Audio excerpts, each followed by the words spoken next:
All right, I'm going to go ahead and just go through this particular set of slides actually is a little bit more detail, and it actually kind of gets more into the industrial. To be honest, what I'm going to do is try and find the book which these go through that there, because I like where this particular author's going. So,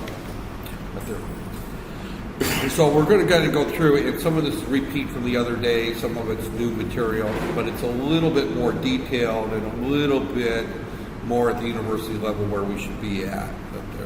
So this is kind of getting into the define robotic automation, advantages, disadvantages, explain that there. So introduction, there's basic, same type of thing.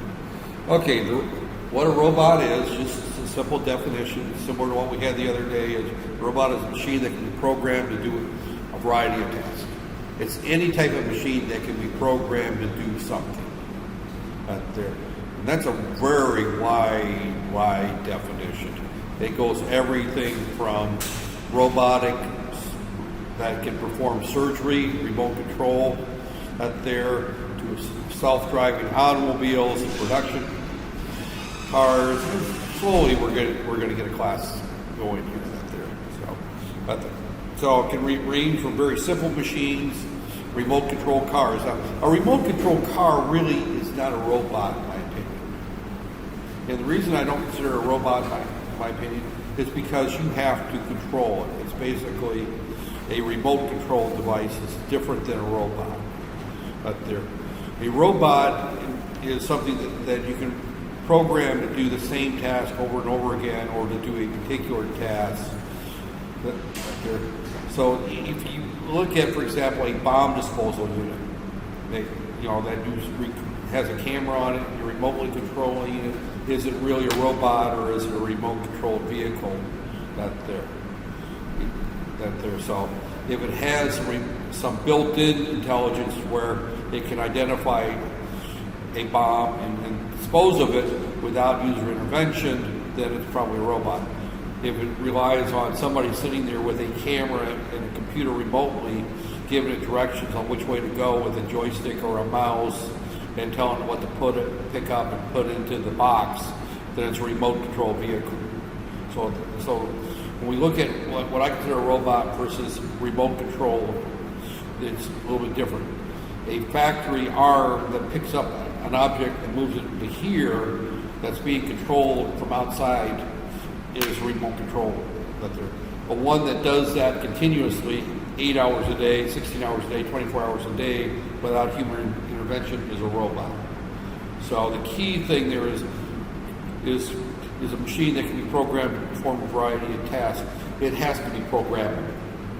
So for it to be a robot, in my opinion, it has to be a programmable,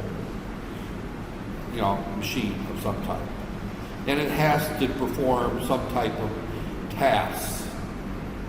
And again, something like a self-driving car, it is performing a task. An industrial robot that moves, a piece of product from one assembly line to another is performing a task. A spreadsheet that calculates a number of figures onto a screen is not performing a task. That is just doing a number of calculations there. So a robot has to have a mechanical part to it. So as we look into what is a robot, there's two parts of a robot. One part is that it has to be programmable and can act on its own without human intervention, or at least some of the tasks there. And the other is that it does a mechanical operation to a degree. A self-parking car is robotics. It's got sensors, it sees where the car in front of it is, where the car in back is, it knows where the curb is, that they're using, various, either, video sensors or ultrasonic distance sensors, but it will park the car without the human intervention. In other words, you take your hands off the wheel. Power steering is not robotics. All it's doing is taking the motion of you turning the wheel and amplifying it to move the cylinders to adjust the car. So robotics have two parts. programmability and a mechanical feature to it. It has to perform a task of that there. So, 3 laws of robotics, those have been around for a long time. This is more philosophical than the engineering discussion, is that a robot may not injure a human being or through inaction allow human beings to allow a human being to come harm. Well, I guarantee that law has been broken by the U.S. government several hundreds of thousands of times with their drones that go and drop bombs remotely. Although you could argue whether a drone is a robot, because drones are remote control aircraft that, they may fire missiles remotely, but they're not asking on their own. Now, if you place into the drone a coordinates to tell it to go drop a bomb there, then it is a robot. It depends on how it's controlled. If it's a fly-by joystick through TV cameras and those types of things, that's a remote control vehicle. But if it's programmable, must obey the orders given to by the human being, except for when the orders come to cover. That's almost ironic, right? And since we kind of talked about the military being a driving force for a lot of this development, and the job of the military, I hate to tell you this, is to blow things up and hurt people. That's what militaries do. Civil engineers design targets, and military engineers design things to blow them up. That was an old joke that we used to have, back at school. We always joke about the civil engineers. Their job was to make targets. Bridges and roads make nice targets. So a robot must protect its own existence. These are Asimov's rules that were written back in the 1950s before people started to come up with what robots really were.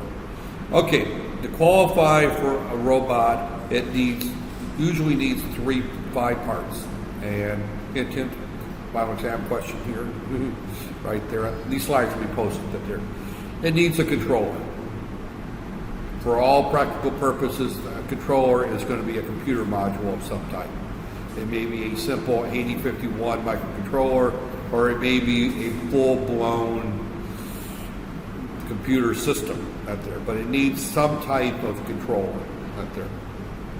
It needs some kind of manipulator. In other words, it needs to be able to manipulate its handles and arms. It needs an actuator. It needs a motor or something to actually cause the action.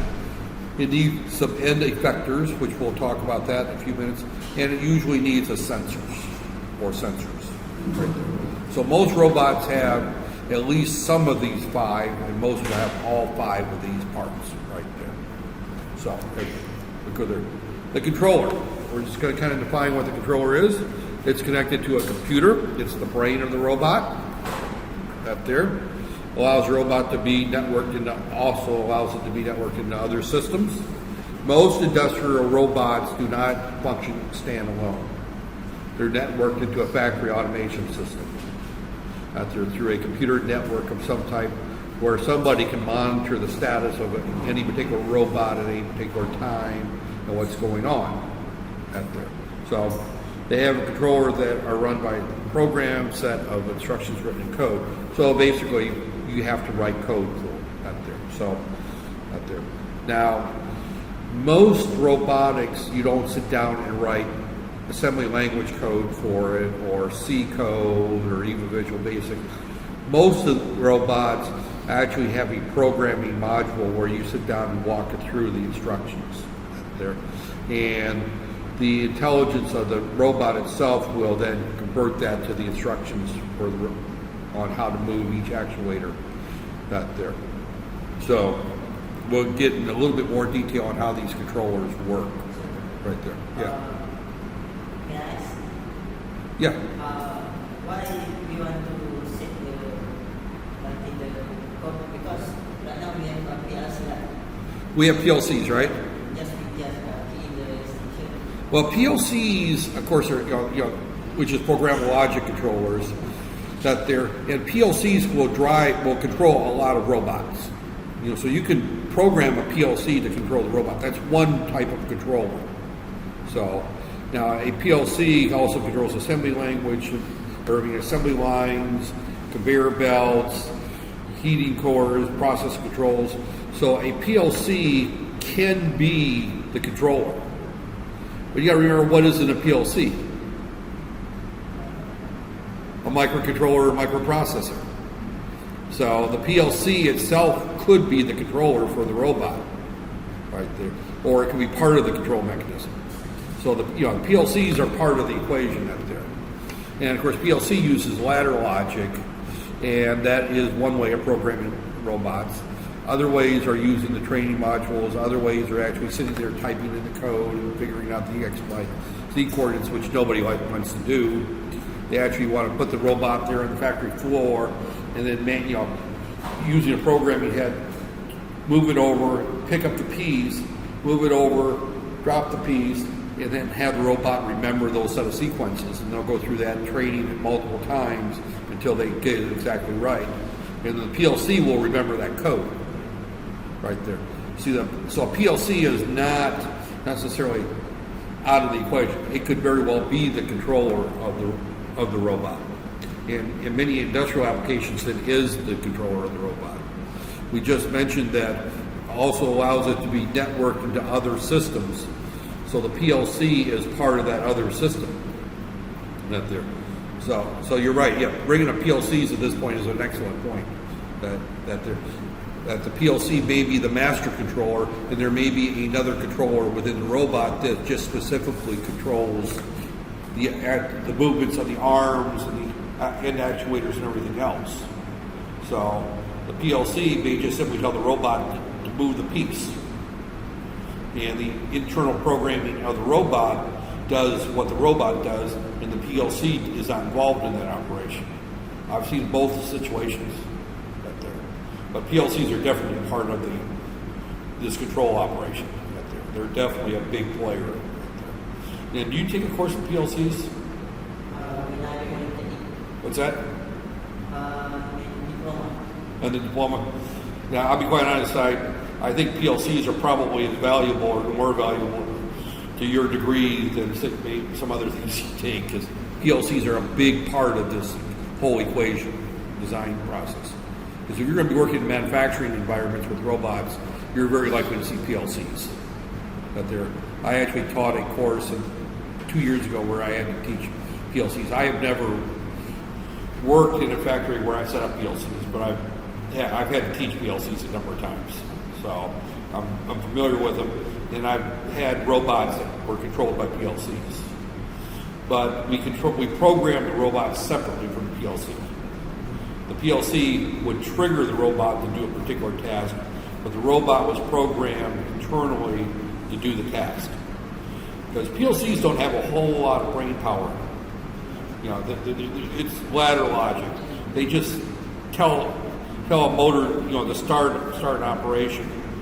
So then the robot goes off and does its thing.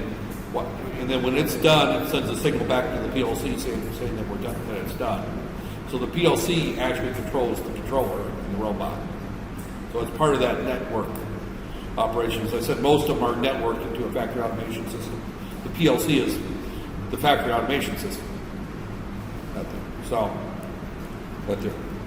The manipulator, we'll talk a little bit more today about manipulators. It's robotic arms. They come in all shapes and sizes, unlike human arms, which usually come in about one shape.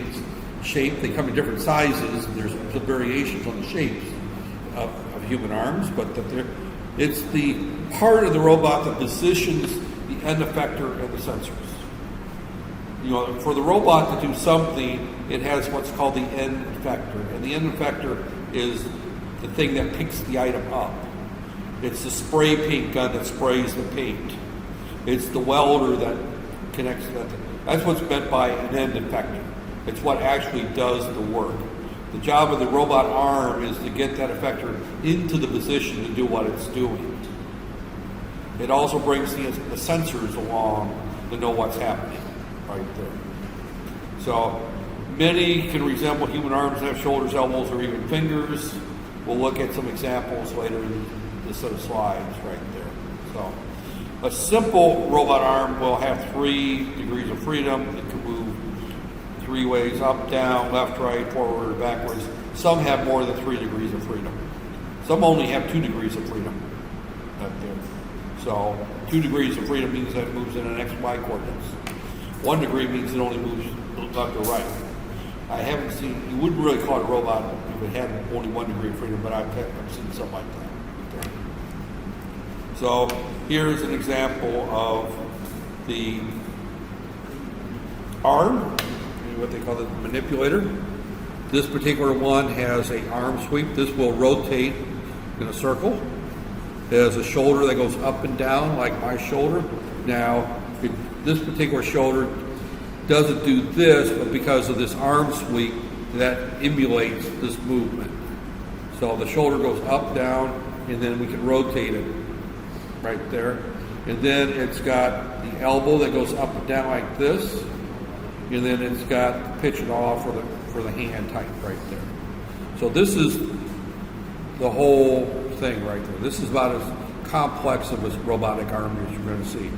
So you've got a circular degree of motion, a circular degree of motion, a circular degree of motion, a circular degree of motion.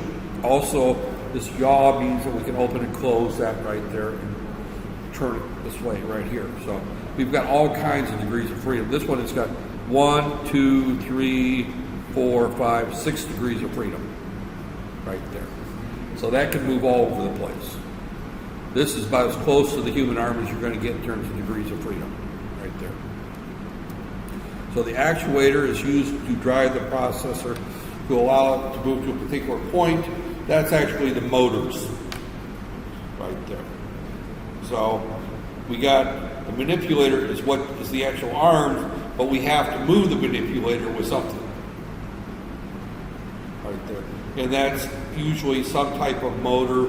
It can be hydraulic, pneumatic, electric. It can be rotary. It can be linear, but it has to be something that will move it. So the robot's position depends on a combination. Moving a robot with 6 degrees of freedom manually by going through and trying to type code one line at a time to move from XYZ to point XYZ is not trivial. And actually, if you look at the book in which we were supposed to use, it goes through how you make those calculations. We're not going to do that. Because it's a very involved process of moving from X, Y, Z. And the reason it's not that important is that the controller actually does those calculations for you. You know, if I want to pick this up and move it over to here, and I walk it through that there, when I pick this up, that there, you know, I had to give it a control to close that hand. I had to give it a command to move this arm here. I had to give it a command to move the arm here. I had to give it a command to drop this arm, and I had to give it a command to open this up. Then I had to give it a command to move back to center. So I went through all those various steps with my programming module. So as I'm going through those steps, the software and the controller is keeping track of each of these movements and storing those as a series of instructions. Now, if I wanted to, I could throw the programming arm away and write those instructions by hand. Why I would want to do that is why it's right in line with why would I want to poke myself in the eye with a stick? It doesn't, you know, when you got a tool to help you do that job.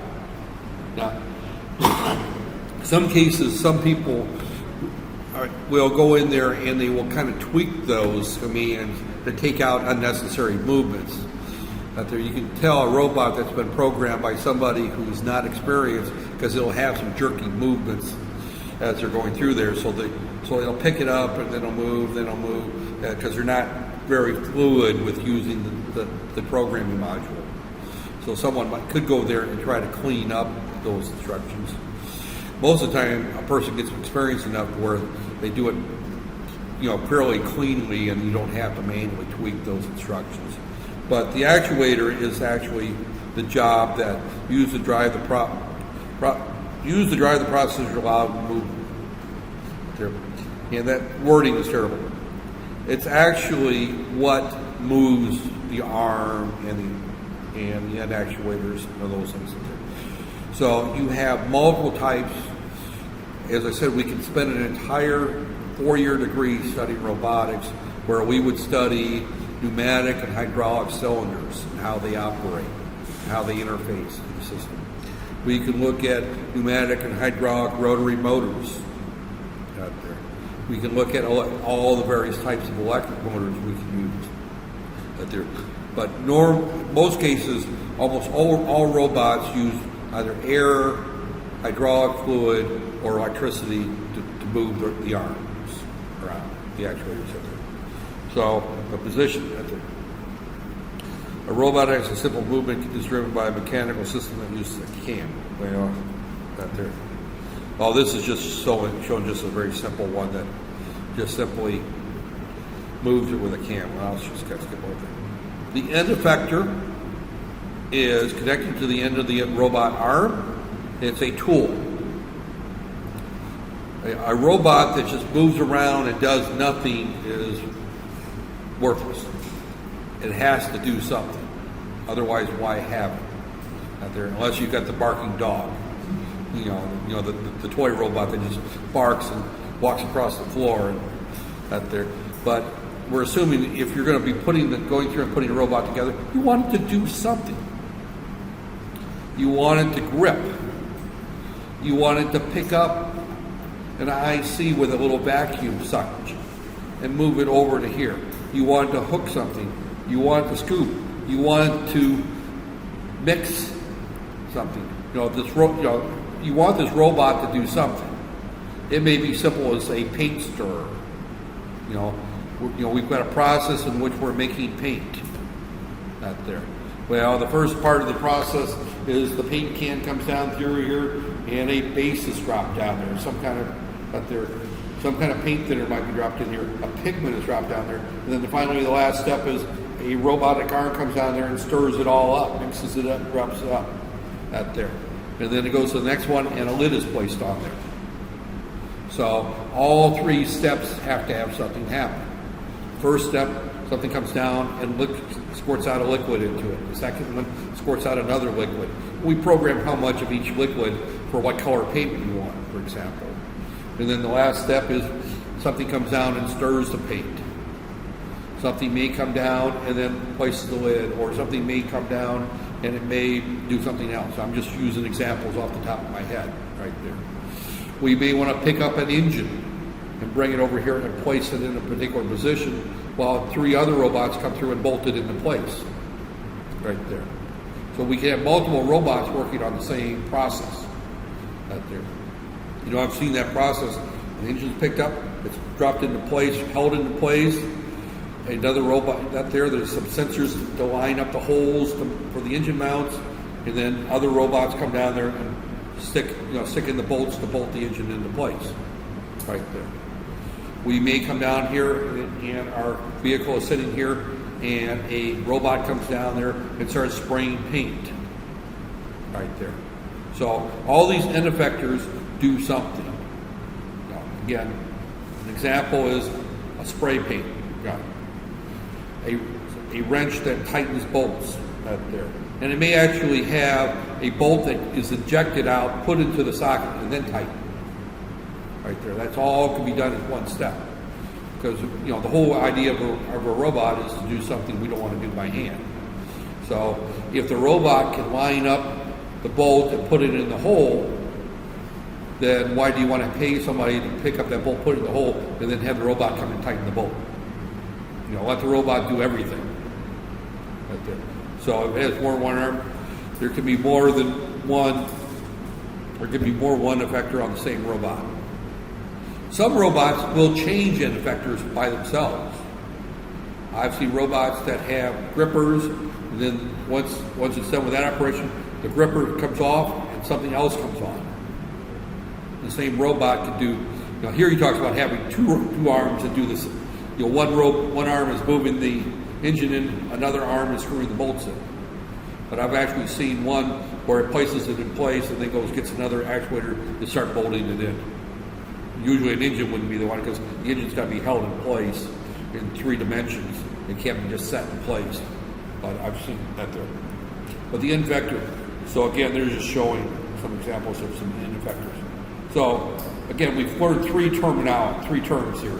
The manipulator, there's 5 altogether. The controller, the manipulator, the actuator, the end effector. End effector. The last one here is our sensors, right here. And these provide feedback to our control systems. The reason we have sensors is to help the robot do its job properly. I mentioned we want to place a engine mounting bolt into the engine mount through the engine hole, the hole on the engine to the other end on the engine mount that's got the threads that we bolt into. It's kind of hard to do this without imagining that there. But just imagine you've got something that's got a hole in it. You got something that's got a hole in here. This has got a nut on the back of it right here mounted. And we want to line this up where now I can put my bolt through both holes and screw it into place. Well, I need some type of visual to show that the 2 holes are lined up properly. Otherwise, if they're like this, it won't work. And I don't know how many people have ever tried putting something together where you've got to put a screw in and you can't get the screw to line up, right? So we need some way of making sure that our engine is mounted, is held in a position that the 2 holes line up before we put the bolt in. And the way that we would do that is we would have some type of optical sensor, or it could be other types of sensors right there. Proximity sensors, velocity sensors. We're moving so fast that we don't want to move too fast and we're going to break something. We want to have something mounted a certain distance away, so we look at the position, range. These are all various types of sensors.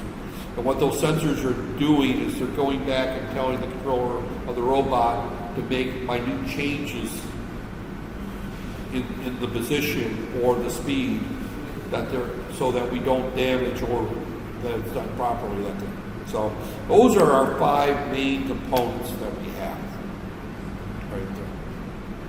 We mentioned power sources before a few minutes ago. There are basically 3 types of power that we're going to use in robotics: hydraulic drive, electric drive, and pneumatic drive. Pneumatic is very, very popular in situations where we don't want oil or we don't want wiring or that there. For doing IC production, pneumatic is used a great deal because it's very clean.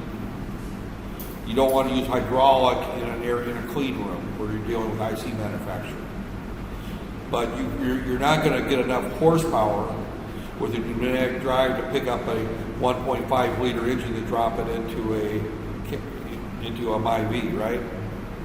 You're going to need something with a little bit of horsepower, and usually that's going to be a hydraulic drive.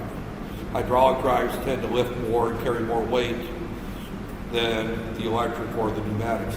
The electrics are probably the most commonly used because it's in the middle of the road.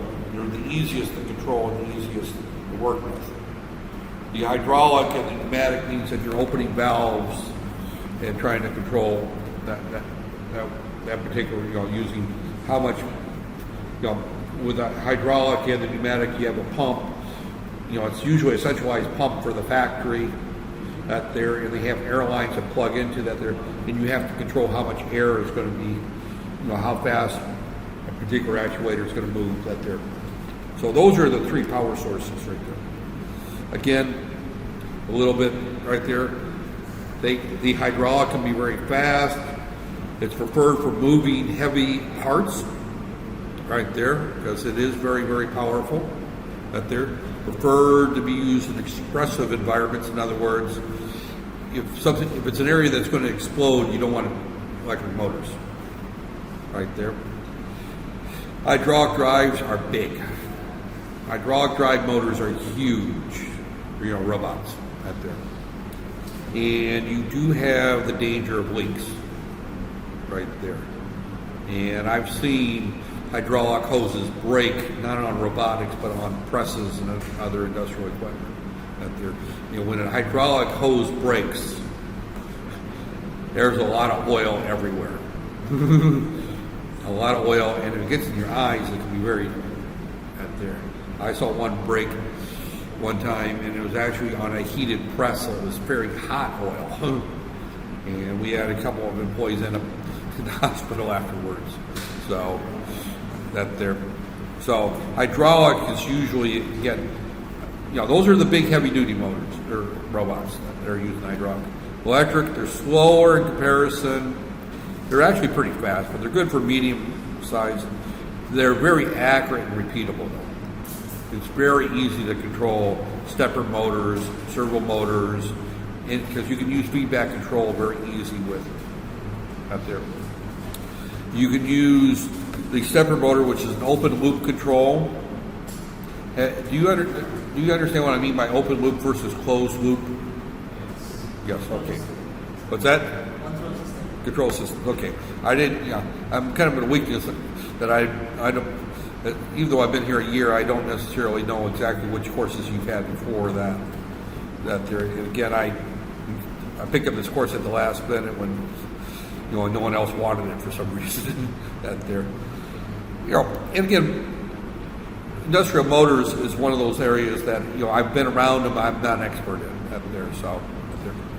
Electric drives are very clean. They're the most common used. They are by far the most common. That they're usually, if you're going to go with hydraulic drive, it's because you need something that's big.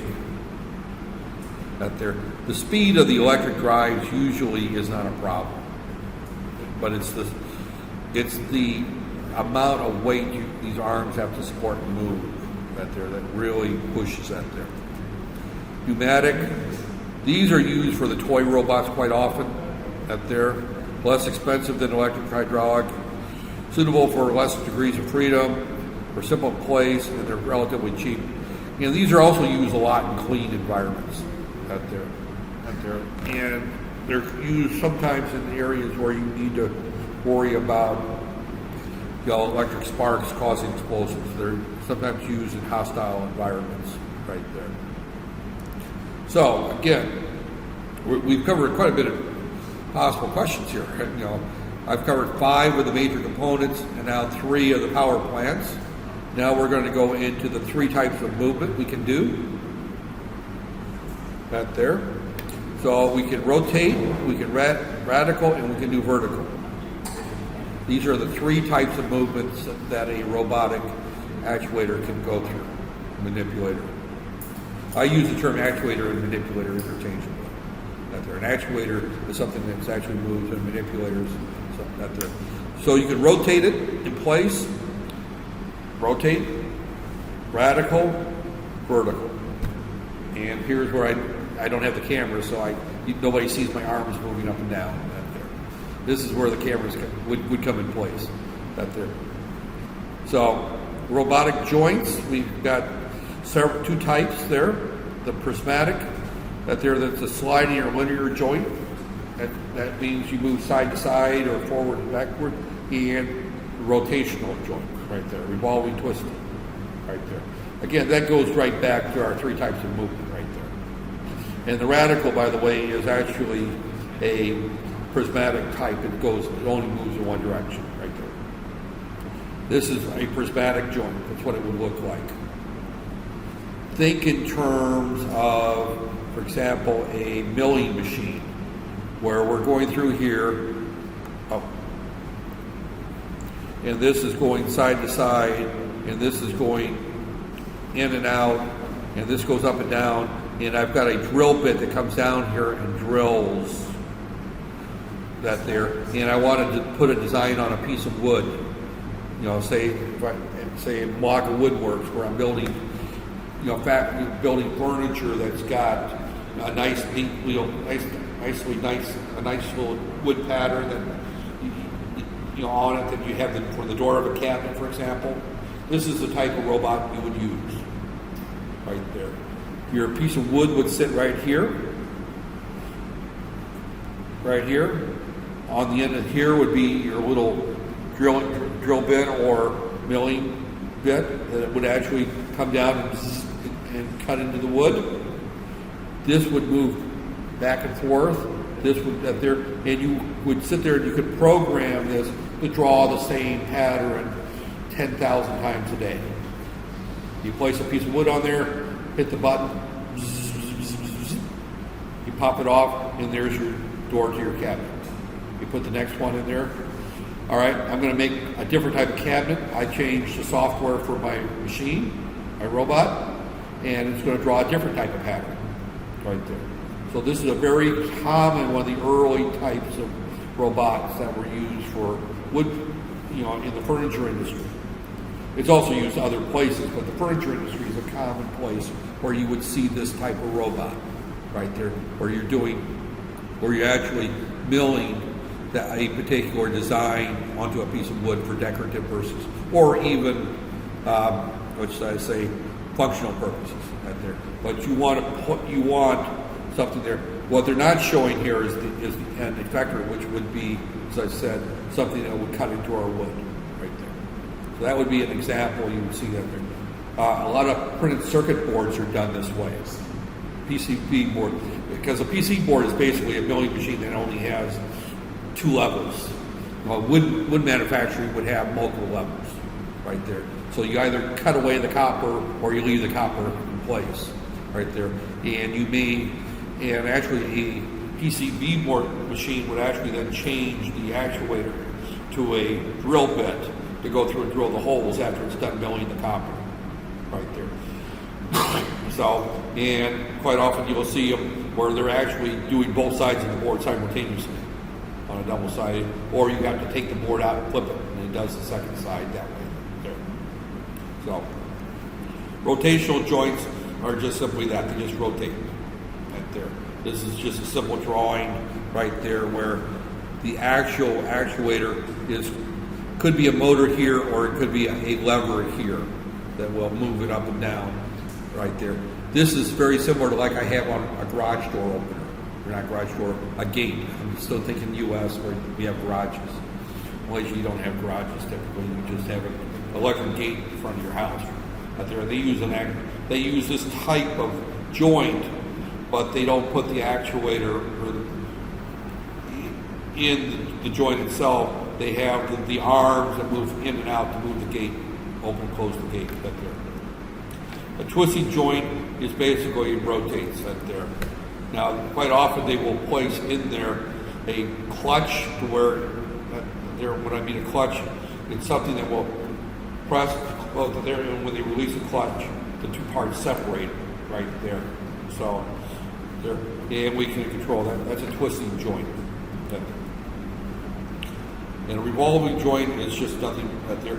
The only difference is this rotates right here. This is where our actuator is, our motor, and this is what moves here. It's like, here's the actuator here, my elbow right there, and this output joint is moving like this right here. So we've got the revolving joint. So we look at it, that should be the last one right there. So we got the prismatic, which is the straight linear joint. Again, this has 3 degrees of movement. Actually, got 3 degrees of movement. It moves along this axis.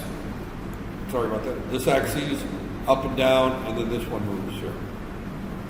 Right there. The rotational actually only has 1 degree right there. Actually, rotate looks like this right here. That's the rotational joint. And then the twisted joint is kind of like, that's a little hard. The twisting joint doesn't look like it does much right there. The only thing about the twisting joint is that it quite often will have a clutch where you can put it, say for example, a clutch here that when it gets a certain 15 pounds of torque, it starts slipping, therefore it doesn't tighten the bolt too tight. So this is normally used with some type of torquing right there. What they're not showing here is the clutch that I'm talking about. And when I talk about a torquing clutch, is that as I'm turning, but as soon as this bolt gets tight, this thing won't turn anymore. It stops turning. This will keep turning, but the bolt stops turning because it's tight enough. But there, if I tighten it any tighter, I snap it off.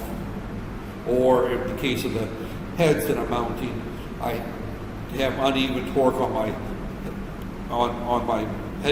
head gasket, therefore I end up warping the head of the vehicle. And 6 months after somebody buys a brand new car, all of a sudden the thing is blowing smoke out the back because oil is leaking into the cylinders because the head is leaking oil into the cylinders. It's getting into the exhaust. And, you're putting a new head gasket in, or a new engine in, or a new head at least. I've actually seen where they actually destroy the in a really bad case, I've actually seen where it actually destroys the engine, and normally it just requires a new head gasket. So those are there.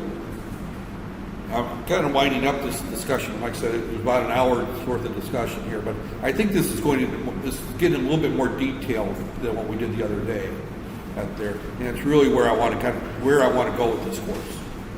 The other day was just kind of an overview. Why do we like robots? They don't get sick and need rest. They don't fly to the U.S. and spend 3 weeks in the U.S. and come back the night before classes and have jet lag and are totally worthless for the first 2 or 3 days of classes out there. So, that there, they don't get hungry and want to go take a break. That there, robots just do work there. That there, when a task is required, it would be dangerous. The robot can do the work instead. That is probably not the major reason most people use robots. Those are special cases. The last one is the most common reason we use robots. Is the work is repetitive, unrewarding, hot, dirty. That I'm old enough to remember working in a factory at 18 years old and working a press. I actually worked in a plant where we made clutch facings and brake shoes. So we were handling asbestos out there. I didn't work there. Actually, I did work there for a while because I went in the Air Force and I came back and I was a foreman and then a quality control engineer for the company. But I worked in the production side for about 6 months or so, where I had to do that nasty, dirty, filthy work. And believe me, 3 o'clock in the afternoon in Indiana in July, when it's just as hot as Malaysia, standing in front of a press that is cooking clutch facings, that the press is actually sitting there at about 350 to 400 degrees Fahrenheit, baking those clutch facings, and I'm on this little elevator going up and down and pulling these clutch facings out, popping up the top of the rack and popping these clutch facings out one by one and putting, I got great big thick heavy gloves there, was not my idea of fun. Seeing that operation replaced by a robot does not break my heart. What? Manufacturing? Well, I was actually at that point I was actually a general worker working in the factory running the press. This was before I went to college. Working that job, by the way, is why I went to college. Working those types of jobs. But my job actually was standing in front of this press, and this press was probably 15 feet high. So I would stand in a little cage that would have a little chain behind me. I would snap, and I would start at the bottom of the press, and I would pull out the drawer, take all the finished clutch facings out, put in the new ones, push it in, go to the next level of the press, open the drawer, pull the mold out, open the top, to repeat the operation, and there was like 7 or 8 of those levels. And then when I got them all done, I would go down to the bottom and I would hit the close button, and the press would then close and would bake these clutch facings for about 30 minutes. While I was baking those clutch facings, I went and did the next machine. And I just went from machine to machine. It took me about 10 minutes to do each machine. And that was my job that I did for 8 hours a day. Is that operator? What? In Malaysia, is that operator? Yeah, that there. So it was not a fun job to do. But, before I went to college, it was something, it made enough money to pay the rent, buy food, and then shortly there later, I decided I had enough of it, and I joined the military and went on to college, and it moved into the engineering side where somebody else could have to run the press, and I could design the press, or I could supervise the operation out there. But I started off as a general worker. I didn't have parents that sent me off to college or anything. I had to work first and then go to university later. This means not part-time. No, this was a full-time job for about 6 months. I did this full-time, and then I joined the military, and then I came out and started school part-time and did the job full-time. But then because I was older and I started the engineering school, I moved into management fairly quickly. I didn't stay working the press, so I was the floor supervisor for about a year, and then I moved back into the quality control lab, and where I was doing more engineering type work and design work out there. So, but I did the production work for about 6 months on the floor, and again, it was enough to tell me that I did not want to do that for and I've got friends of mine that were working there that stayed working there for 20, 30 years out there. I mean, they never went back to school. They never did anything else. I just opted not to do that out there. And I'm sure in Malaysia you've got people that have done the same thing. They go to work in one of the factories and out there. Most of the factories in Malaysia that most people want to go to are the electronics plants, which are a lot cleaner and they're air conditioned.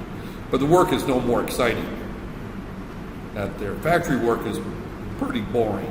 And Malaysia is 12 hours. 12 hours? Well, these were 8-hour days. I did work some 12-hour days on occasion. Yeah.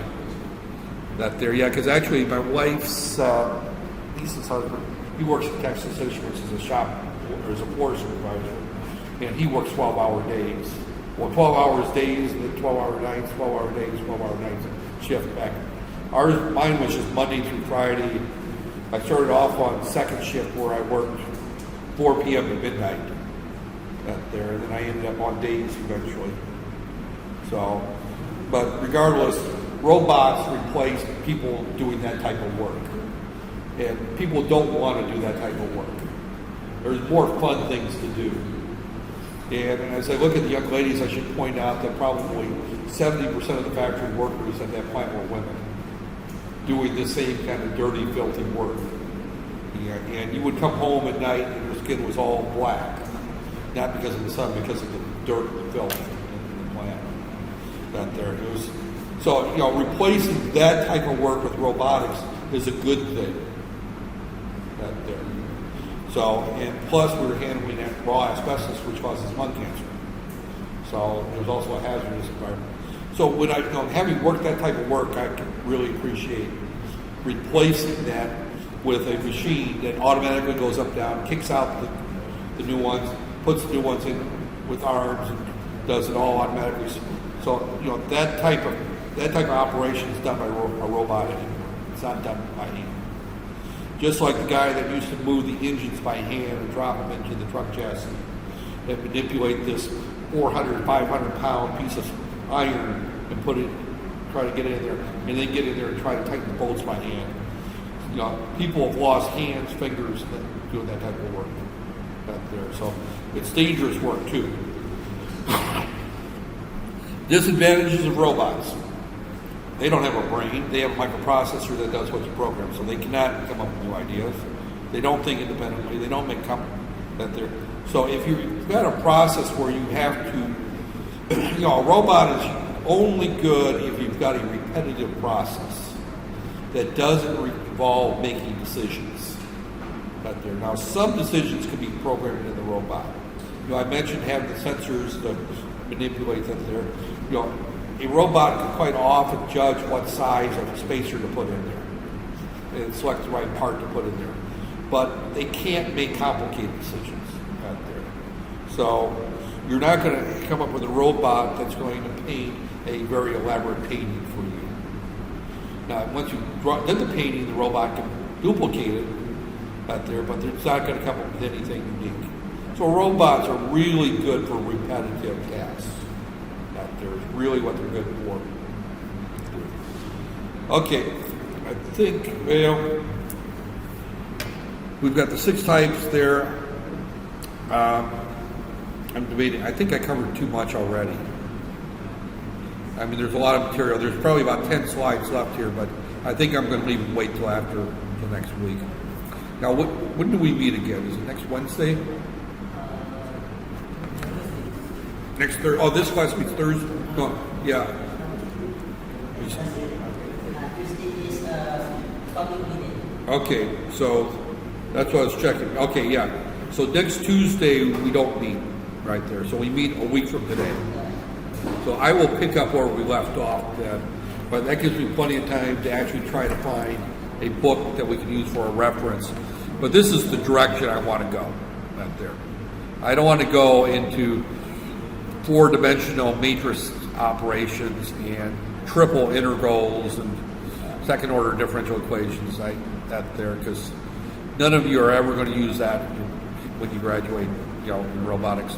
You're going to be in a position where you're going to be in a factory and you're going to select a robot, you're going to get it in place, you're going to set it up, you're going to program it, and you're going to go from there. That there. So if you get into the position of designing robots, that's a specialized field, and there's really only a few companies that do a lot of that, and none of them are here. Hitachi, I know, makes a lot of robots. ABD, yeah. Yeah. Do they make them here? They don't design them here, do they? Or do they just use them here? General Electric makes some. General Electric's actually pretty good about making a lot of the medical robots out there. So, but I think I'm going to quit at this point right here.